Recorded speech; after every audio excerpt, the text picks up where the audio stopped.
So over at the White House, President Trump has a pretty quiet schedule today. No public events planned, although we have seen him this morning on Twitter. But all of that changes big time later in the week. That's when the president kicks off what are expected to be at least 10 campaign rallies between this week and next Tuesday, starting with stops in Florida, Missouri, West Virginia. Those are 3 states he carried in 2016 with some very competitive races now. NBC's Kristen Welker is over at the White House. And Kristen, President laying low today, but we expect to see him on the road much more in the coming days, right?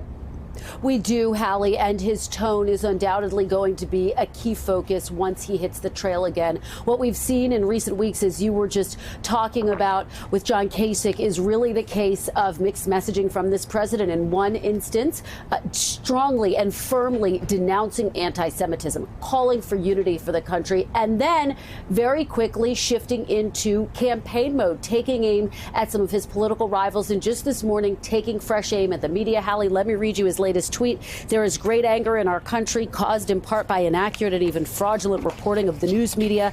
The fake news media, the true enemy of the people, must stop the open and obvious hostility and report the news accurately and fairly. That will do much to put out the flame of anger and outrage, and we will then be able to bring all sides together in peace and harmony.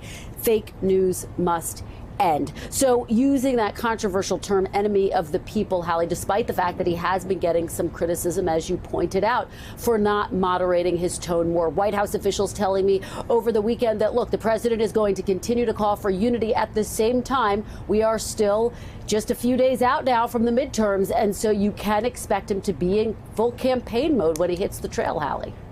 NBC's Kristen Welker there on the White House North Lawn. Kristen, thank you. Thank you for checking out our YouTube channel. Why don't you subscribe? It's really easy. Just click on that button down there. And for more news from MSNBC, click on any of these videos here for the latest interviews and highlights. You can get more videos from MSNBC with our newsletters. Head over to msnbc.com/newsletters to sign up.